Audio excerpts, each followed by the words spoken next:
अम्मी अम्मी अम्मी खालिद को देखे ना, वो कह रहे हैं कि मुझे मुझे घर छोड़ाएंगे।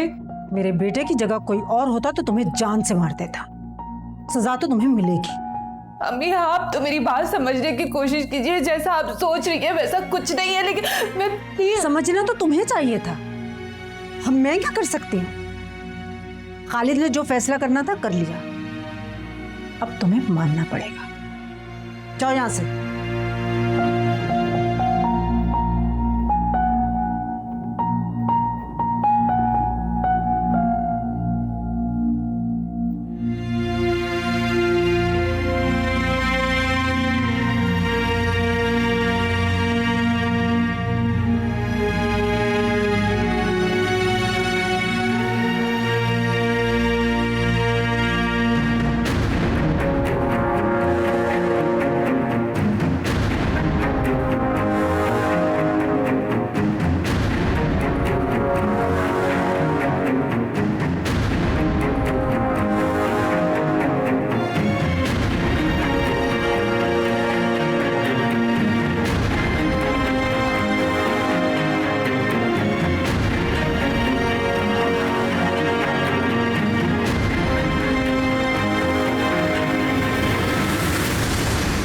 ये तो होना ही था।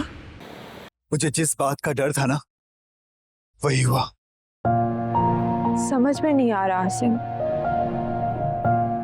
जब मुझे खालिद से मोहब्बत नहीं थी तो सब कुछ सही चल रहा था,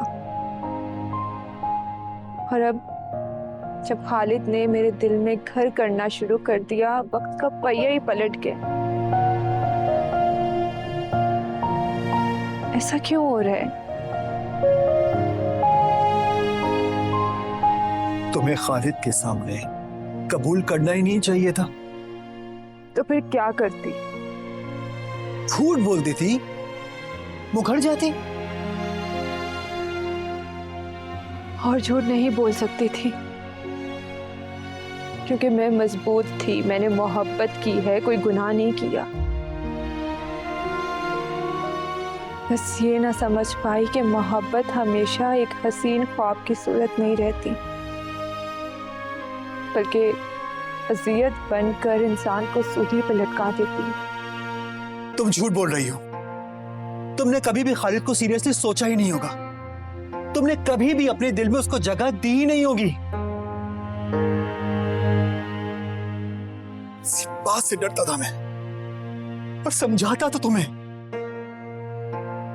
खालिद एक अच्छा लड़का है, मगर है तो मर्द ना। और कोई भी मर्द ये कैसे बर्दाश्त कर सकता है कि उसकी बीवी के दिल में उसकी जगह कोई और मर्द, उसके जज्बात, उसके एहसासात किसी और मर्द की मोहब्बत की गुन गा रहे हैं। इसीलिए समझाता था। देख लिया इसका नतीजा, देखा। मैं सच कह रही हूँ आसिम, मेरे दिल की गहराइयों में जो मोहब्बत आपके लिए है, वो तो मैं कुछ चाह के भी कभी खत्म नहीं कर पाऊंगी। लेकिन खालिद ने जैसे मेरे जज्बात, एहसासात का ख्याल रखा, उन्होंने मेरे दिल में घर करना शुरू कर दिया। उनकी सादगी, उनकी शराफत और उनकी नेक नियति ने मेरा दिल बदलने पे मजबूर कर दिए। कैसे इंसान है वो, इतने अच्छे। तुम इतनी सी बात नहीं समझ रही हो कि जब ये खालिद को पता चला तभी ये गड़बड़ हुई है। इतनी बड़ी बात पता चलने के बावजूद भी उन्होंने ना मुझ पे हाथ उठाया, ना मुझे बुरा भला कहा, बल्कि मोहब्बत को एक पाक जज्बा करार दिया।